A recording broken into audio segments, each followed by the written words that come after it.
সম্মানীয় আমাদের প্রধানমন্ত্রী শ্রী নরেন্দ্র দাস দামোদর দাস মোদিজি আমাদের গর্ব। মোদিজিকে অঙ্গবস্ত্র দিয়ে সম্বর্ধনা জানাবেন আমাদের পশ্চিম মেদিনীপুর জেলার সম্মানীয় সভাপতি শ্রী সুদাম পণ্ডিত মহাশয়। সুদামদাকে অনুরোধ করব মোদিজিকে সম্বর্ধনা জানাবেন। মেদিনীপুরের লোকসভার প্রার্থী অগ্নিমিত্রা পাল দিদিকে অনুরোধ করব মোদিজিকে নন্দগোপালের মূর্তি দিয়ে ওনাকে সম্বর্ধনা জানানোর জন্য। মেদিনীপুরের ক্লাস্টার ইনচার্জ আমাদের পশ্চিমবঙ্গের সম্পাদক উমেশ দা ও সমিত দাকে অনুরোধ করব ওনাকে মোমেন্টো দিয়ে সম্বর্ধনা জানানোর জন্য। লোকসভা কনভেনার দেবগোপাল বেরা, জেলার জয়েন্ট ইনচার্জ জেলার ইনচার্জ সিদ্ধার্থ মজুমদার দা, শঙ্কর ব্যানার্জি দাকে অনুরোধ করব ওনাকে জগন্নাথের মূর্তি দিয়ে সম্বর্ধনা করার জন্য।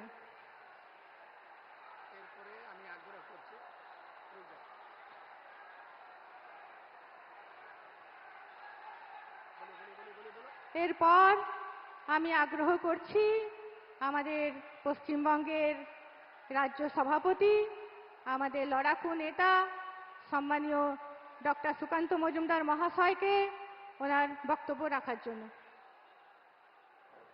भारत माता की, भारत माता की। महान देशेर महान नेता Narendra Modi, Narendra Modi, Narendra Modi, Narendra Modi, JP Nadda, JP Nadda, JP Nadda. Bharat माता की, भारत माता की। जय श्री राम, जय जय श्री राम।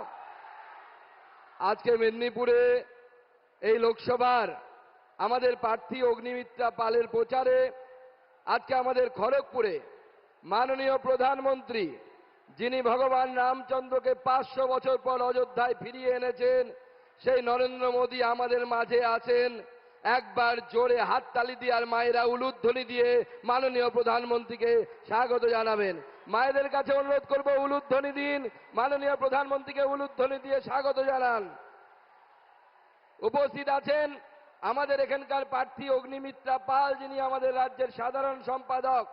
উপস্থিত আছেন মাননীয় দিলীপ ঘোষ যার নামটাই যথেষ্ট, যিনি আমাদের রাজ্যের প্রাক্তন সভাপতি তথা মেদিনীপুরের বিদায়ী সাংসদ মাননীয় দিলীপ ঘোষ সহ উমেশ রায়, আমাদের হিরণ চট্টোপাধ্যায় যিনি আমাদের এখানকার স্থানীয় বিধায়ক, বর্তমানে ঘাটালে আমাদের প্রার্থী, দীপক বর্মন আমাদের রাজ্যের সাধারণ সম্পাদক, সমিত দাস, সোনালী মুর্মু, ইনচার্জ সিদ্ধার্থ মজুমদার এবং কো ইনচার্জ শঙ্কর ব্যানার্জি সহ জেলার সাধারণ সম্পাদক, আমাদের মহিলা মোর্চা থেকে শুরু করে যুব মোর্চা থেকে শুরু করে সমস্ত মোর্চার পদাধিকারীগণ সবাইকে আমি আমার তরফ থেকে এবং লোকসভার কো-কনভেনার অজয় জানা, সুকুমার রায় সহ মণ্ডল সভাপতি মণ্ডলের পদাধিকারীগণ, আর সব থেকে বড় কথা আমার মেদিনীপুরের মা বোনেরা ভাইয়েরা যারা এখানে উপস্থিত হয়েছেন, যারা ঠিক করেছেন যে আরো একবার এই মেদিনীপুরকে নরেন্দ্র মোদীর হাতে তুলে দিতে হবে, পদ্ম ফুল ফোটাতে হবে,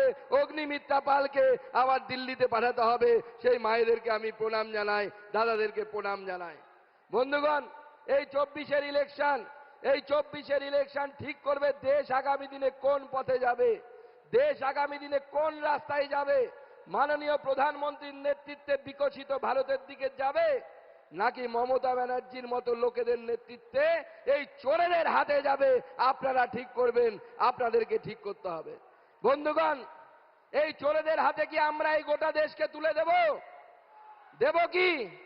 তাহলে আগামী দিনে যে নির্বাচনে আপনাদের হাতে বাবা সাহেব আম্বেদকর যে অধিকার দিয়েছে সেই অধিকারকে প্রয়োগ করুন, পদ্ম ফুলে ভোট দিন, আর বাড়ি বাড়ি গিয়ে নরেন্দ্র মোদীজির আশীর্বাদ ও প্রণাম পৌঁছে দিন, আর বলুন যে পদ্ম ফুলে আর একবার ভোট দিয়ে এই মেদিনীপুর লোকসভা নরেন্দ্র মোদীকে আমরা উপহার তুলে দিই, এই নরেন্দ্র মোদীর হাতে আমরা এই লোকসভাকে তুলে দিই। কারণ দিদিমণি চায় না যে এই লোকসভা থেকে শুরু করে পশ্চিমবঙ্গে ভারতীয় জনতা পার্টি আবার আগের থেকে বেশি সিট নিয়ে সামনের দিকে যাক। কারণ মমতা বন্দ্যোপাধ্যায়ের তাহলে পরে অভিসন্ধি সেখানে পূরণ হবে না। তার অভিসন্ধি কি? তিনি বলছেন ভারত সেবাশ্রম সংঘ কেন পলিটিক্স করবেন, কেন রামকৃষ্ণ মিশনের কিছু স্বামীজি বিজেপিকে ভোট দেওয়ার কথা বলবেন, কখনো বলছেন ইসকন কেন বিজেপিকে ভোট দেওয়ার কথা বলবেন। দিদিমণি, যখন ইমাম অ্যাসোসিয়েশন থেকে যখন চিঠি দেয়া হয় যে তৃণমূলকে ভোট দিন, তখন তো তোমার মুখ দিয়ে শব্দ বেরোয় না। এখন যখন ইসকন বলছে, ভারত সেবাশ্রম বলছে, তখন তোমার জ্বালা জুড়ে যাচ্ছে। তাই আমি, মুখ্যমন্ত্রী তো নির্লজ্জ আমাদের, তিনি কারো কাছে ক্ষমা চাইবে না। তিনি রামকৃষ্ণ মিশন, ভারত সেবাশ্রম সংঘ, ইসকনের অবদান জানে না। আমি বাঙালি হিসাবে, এই রাজ্যবাসী হিসাবে স্বামী পরমানন্দজি মহারাজ থেকে শুরু করে বিবেকানন্দ, রামকৃষ্ণ পরমহংস থেকে শুরু করে এবং প্রভুপাদ থেকে শুরু করে তাদের উত্তরসূরিদের কাছ থেকে আমি হাত জোর করে ক্ষমা চেয়ে নিচ্ছি যে আমাদের মুখ্যমন্ত্রী তিনি আপনাদেরকে যে অপমান করেছেন, সেই অপমান আপনারা যোগ্য ছিলেন না। আপনারা এই ভারতবর্ষকে সামনের দিকে নিয়ে গেছেন। সেই জন্য আগামী দিনে নরেন্দ্র মোদীর নেতৃত্বে এই সরকারকে আবার সামনের দিকে নিয়ে যেতে হবে, যিনি আগামী দিনে 5 বছর 80 কোটি মানুষকে ফ্রিতে রেশন দেওয়ার ব্যবস্থা করেছে। এটা নরেন্দ্র মোদীর গ্যারান্টি। কি রেশনে গেলে ফ্রিতে রেশন পাচ্ছি তো? আর তৃণমূলের গ্যারান্টি কি? মোদিজি রেশন পাঠাবে আর তৃণমূল সেই রেশন চুরি করবে। এটা হচ্ছে মোদিজির গ্যারান্টি। এটা মোদিজির গ্যারান্টি, আর তৃণমূলের গ্যারান্টি হচ্ছে রেশন চুরি করা। তাই আগামী দিনে বন্ধুগণ, আমি আমার বক্তব্যকে দীর্ঘায়িত করব না। মাননীয় প্রধানমন্ত্রী আমাদের মাঝে উপস্থিত আছেন, তাকে বক্তব্য রাখার জন্য আমি আহ্বান জানাবো। মাননীয় প্রধানমন্ত্রীকে অনুরোধ করব তার বক্তব্য রাখার জন্য। মাননীয় প্রধানমন্ত্রীকে জোরে ধ্বনি দিয়ে স্বাগত জানান।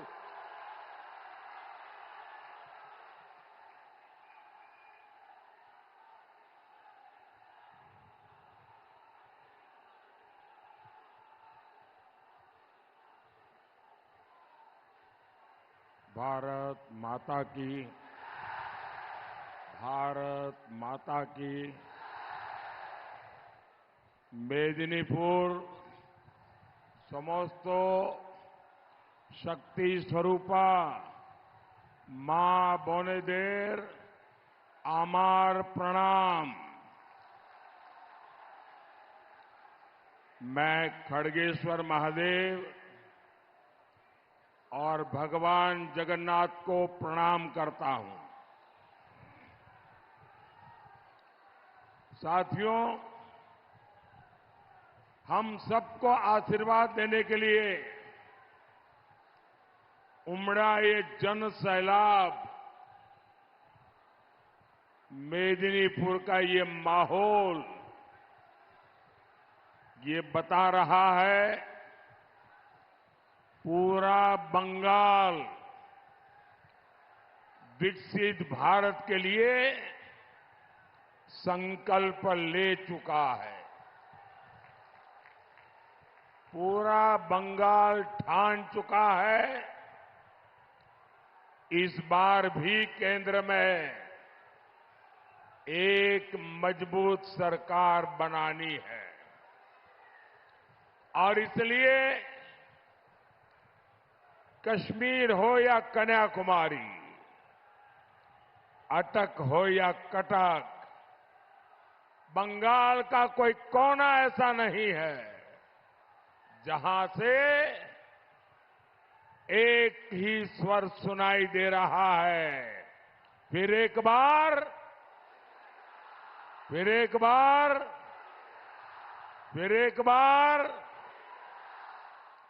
ये कुछ बच्चे कुछ चित्र लेके आए हैं, बढ़िया वेशभूषा करके आए हैं।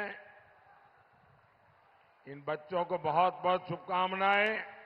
ये थक जाएंगे, जरा इनके हाथ से ये फोटो और कुछ लिख करके लाएं, ले लीजिए।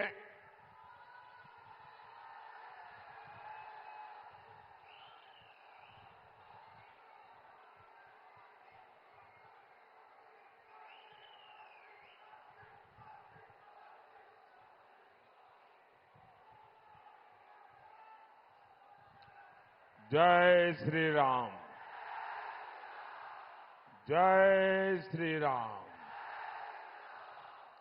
साथियों, बीजेपी की इस आंधी ने टीएमसी के आतंक के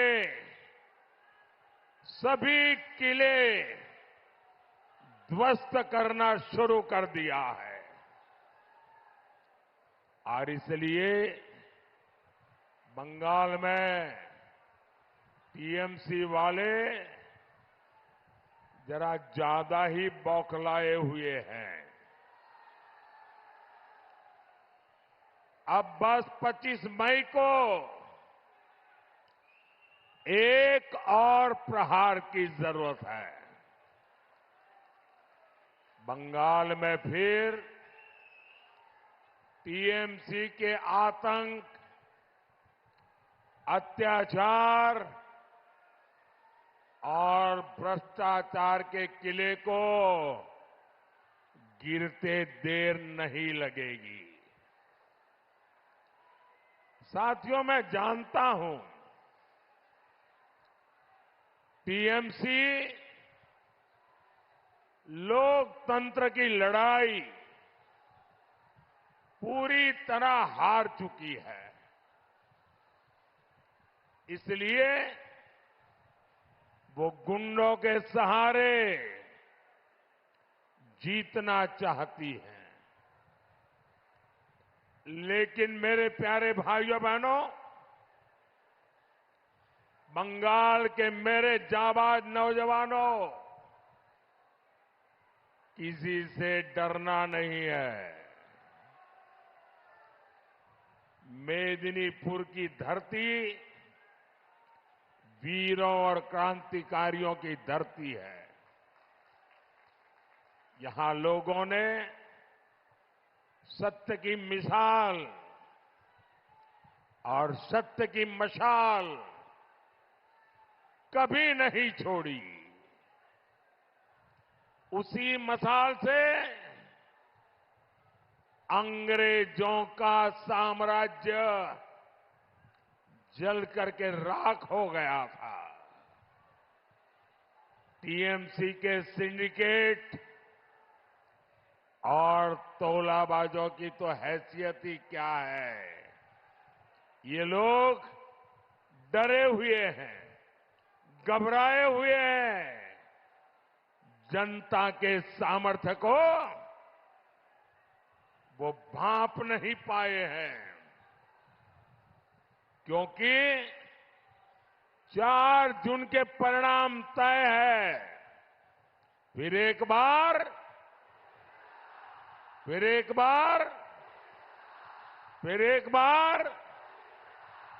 साथियों, बंगाल में टीएमसी का मतलब है आतंक, भ्रष्टाचार, तुष्टीकरण और भाई भतीजावाद। अपने वोट बैंक को खुश करने के लिए लगातार हिंदू समाज, हिंदू आस्था को अपमानित कर रही है टीएमसी। यहां की मुख्यमंत्री के ताजा बयान से बंगाल ही नहीं, पूरे देश और पूरी दुनिया में मानवता प्रेमी समाज बहुत गुस्से में है। आप याद कीजिए, टीएमसी के एक एमएलए ने कहा था कि हिंदुओं को भगीरथी में बहा देंगे।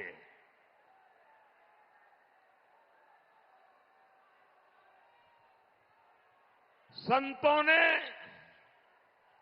ऐसी राजनीति न करने की सलाह टीएमसी के नेताओं को दी और इससे यहां के मुख्यमंत्री भड़की और मुख्यमंत्री ने सारी हदें पार कर दी है। मुख्यमंत्री ने रामकृष्ण मिशन, इस्कॉन और भारत सेवाश्रम संघ पर भद्दे भद्दे आरोप लगाए हैं। संत समाज का अपमान किया है। साथियों, ये हिंदुओं को मिटाने की बात करने वाले एमएलए को एक शब्द भी कहने को तैयार नहीं, लेकिन संदेश खाली के गुनहगार शाहजहां को बचाने के लिए दिन रात एक कर रहे हैं। ये लोग राम का नाम लेने वालों को गालियां देंगे। ये लोग रामनवमी मनाने नहीं देंगे और मोदी के खिलाफ वोट जिहाद की अपील करेंगे।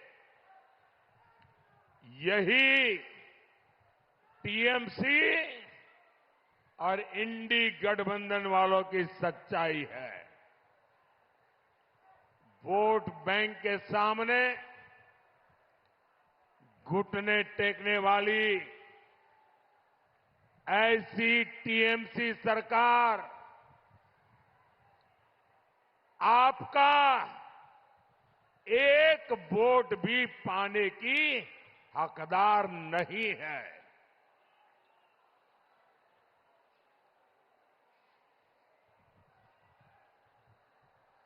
साथियों, टीएमसी के तुष्टीकरण ने बंगाल में डेमोग्राफी को डामाडोल कर दिया है। समाज व्यवस्था को पूरी तरह छिन्न विच्छिन्न कर दिया है। टीएमसी देश के दूसरे राज्य वालों को बाहरी बताती है, लेकिन अवैध घुसपैठिए इनको अपने लगते हैं। आप मुझे बताइए, बंगाल को घुसपैठियों से खतरा है कि नहीं है? खतरा है कि नहीं है? घुसपैठिए बंगाल के लिए बहुत बड़ा खतरा है। एक घुसपैठिए बंगाल में जनसंख्या संतुलन बिगाड़ रहे हैं। कई इलाकों में हिंदू अल्पसंख्यक हो गए। दलितों, पिछड़ों, आदिवासियों की जमीनों पर घुसपैठिए कब्जा कर रहे हैं। हमारी बहन बेटियों की सुरक्षा खतरे में पड़ रही है। भाई और बहनों, बंगाल के जन जन को इसका जवाब लेने का समय आ गया है। लेकिन टीएमसी सरकार आंख बंद करके सत्ता भोगने में पड़ी हुई है। आपको पता है ना, घुसपैठियों का फर्जी राशन कार्ड और आधार कार्ड कौन बनाता है? कौन बनाता है? टीएमसी सरकार बनवाती है कि नहीं बनवाती है? एक घुसपैठिए आपके लिए भले ही आफत है, भले ही ये बंगाल के लिए संकट है, लेकिन टीएमसी के लिए ये वोट बैंक है। जहां जहां हिंदू अल्पसंख्यक हो गए हैं, जहां जहां घुसपैठियों के वोट बढ़ गए हैं, टीएमसी उन्हें अपनी सुरक्षित सीट मानती है। इसलिए टीएमसी बंगाल की पहचान मिटाने का एक खतरनाक खेल खेल रही है। टीएमसी की प्लानिंग है घुसपैठियों को न्योता और बंगाल के लोगों से नफरत। इन्होंने बंगाल की कानून व्यवस्था पूरी तरह चौपट कर दी है। इन्होंने बंगाल का उद्योग व्यापार चौपट कर दिया है। इन्होंने बंगाल का रोजगार चौपट करके रखा है।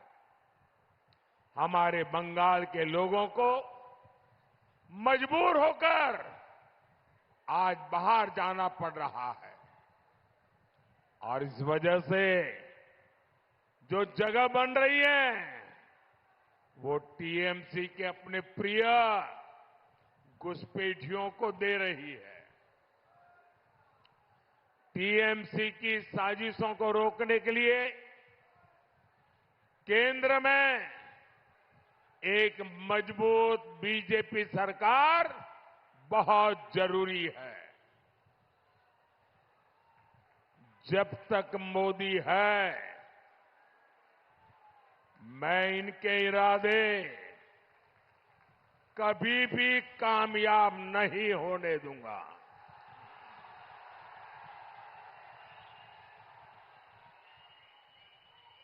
और ये मोदी की गारंटी है। साथियों, टीएमसी घुसपैठियों का तो स्वागत करती है, लेकिन जो अल्पसंख्यक हिंदू भाई बहन यहां आए हैं, प्रताड़ित होकर के आए हैं, उन्होंने देशों से निकाले गए हैं, उनका वो घोर विरोध करती है। मेरे भाइयों बहनों, मैंने वादा किया था और मैं कोई काम पर्दे के पीछे नहीं करता हूं, सीना तान करके करता हूं, आंख मिला के करता हूं। मैंने वादा किया था मैं इन शरणार्थी परिवारों को नागरिकता दूंगा। ये देश और बंगाल के विभाजन के समय से हमसे उम्मीद लगाए हुए हैं। ये हमारे भाई बहन हैं,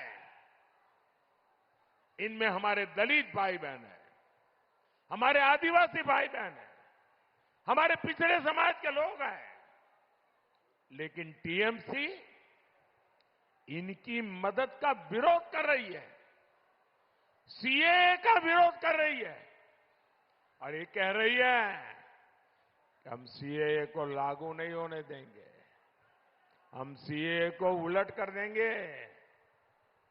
जरा टीएमसी वाले, कांग्रेस वाले, लेफ्ट वाले दीवार पे लिख के रखना, मोदी जब तक जिंदा है ना, कुछ नहीं कर पाओगे, कुछ भी नहीं कर पाओगे। साथियों, सीएए ये नागरिकता देने का कानून है।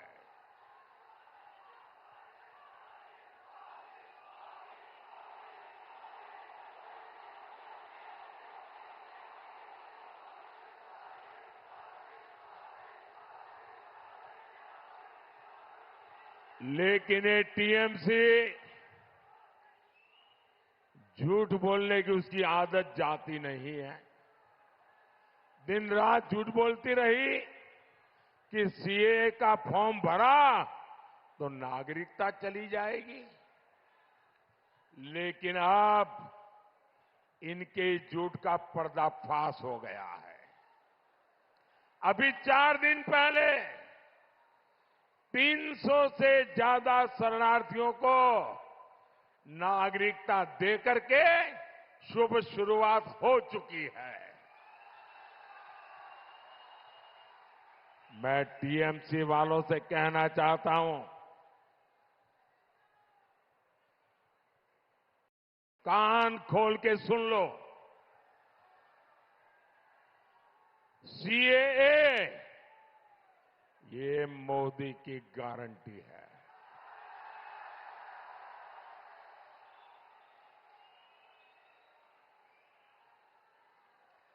हिंदू, बौद्ध, सिख, जैन, ईसाई, पारसी, अल्पसंख्यकों को नागरिकता मिलकर के रहेगी और अवैध घुसपैठियों का आतंक बंद होकर के रहेगा। साथियों, कांग्रेस और टीएमसी ये दोनों एक ही सिक्के के 2 पहलू हैं। ये लोग एक दूसरे को बंगाल में गाली देते हैं और फिर दिल्ली जाकर दोस्ती निभाने लगते हैं। टीएमसी बंगाल में भले ही अनग चुनाव लड़ने का नाटक कर रही हो, लेकिन दिल्ली में टीएमसी इंडी गठबंधन की पार्टनर है। ये डबल खेल खेलने वाले लोग क्या मेरे बंगाल के लोगों को समझने में गलती नहीं करते हैं तो क्या कर रहे हैं? ये बेवकूफ बनाने, धोखाधड़ी करने को राजनीति मानते हैं।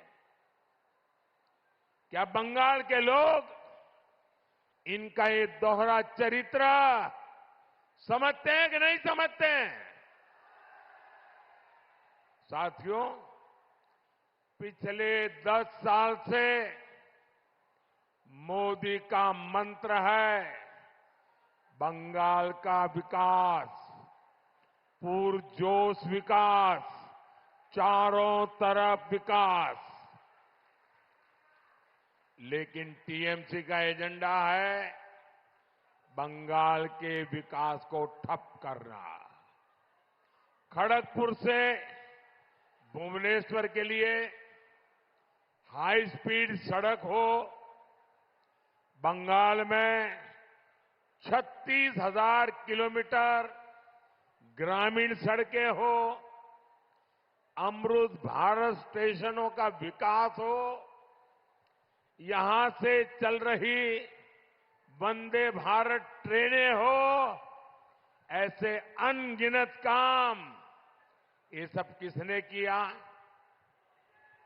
किसने किया? किसने किया? किसने किया? ये सब तो मोदी को आपने जो आशीर्वाद दिए ना, वो आशीर्वाद ने किया है। ये जो कुछ भी हुआ है वो आपके एक वोट की ताकत से हुआ है। आपके एक वोट की ताकत से हुआ है।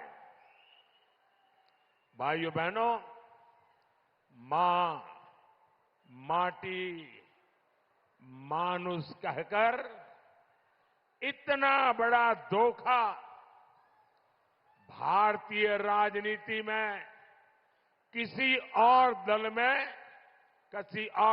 ने कभी भी नहीं किया है। मोदी बंगाल के हर गरीब को मुफ्त राशन दे रहा है, लेकिन जो राशन मैं भेजता हूं ये टीएमसी वाले उसे भी खा जाते हैं। यही है टीएमसी का मां माटी मानुस। मोदी गरीबों को पक्के घर देने के लिए काम कर रहा है, लेकिन टीएमसी उसमें भी भ्रष्टाचार कर रही है। आवास के लिए केवल टीएमसी के लोगों के नाम भेजे जाते हैं। यही है टीएमसी का मां माटी मानुस। मैंने बंगाल में हर घर जल पहुंचाने के लिए काम शुरू किया। इन्होंने जल जीवन मिशन के नाम पर केवल पाइप बिछाए, पानी अभी तक नहीं पहुंचा। पानी का पैसा तक टीएमसी वाले खा गए। और मुझे अभी पुरुलिया में हमारे एक साथी ने बताया कि जल जीवन मिशन का पानी पहुंचाना ही पाइप डालना है, तो इनके तोलाबाज उस घर वालों से 2000-2500 रुपया मार लेते हैं, तब तक काम नहीं होने देते हैं। यही है टीएमसी का मां माटी मानुस। साथियों, मेदिनीपुर हमारे शुभेंदु अधिकारी और दिलीप घोष की कर्मभूमि रहे हैं, और दिलीप को मैं राजनीति के पहले से जानता हूं। मेहनत करना उसके स्वभाव में है, वो चैन से बैठ नहीं सकते। और उन्होंने पार्टी अध्यक्ष के नाते भी दिन रात एक किए थे। शुभेंदु जी यहां टीएमसी के अत्याचार से लगातार लड़ रहे हैं। वे भी बहुत तेजी से बंगाल के लोगों के सुख सुविधा के लिए लड़ाई लड़ रहे हैं। इसलिए मेदिनीपुर में बीजेपी कार्यकर्ताओं की विशेष जिम्मेदारी है।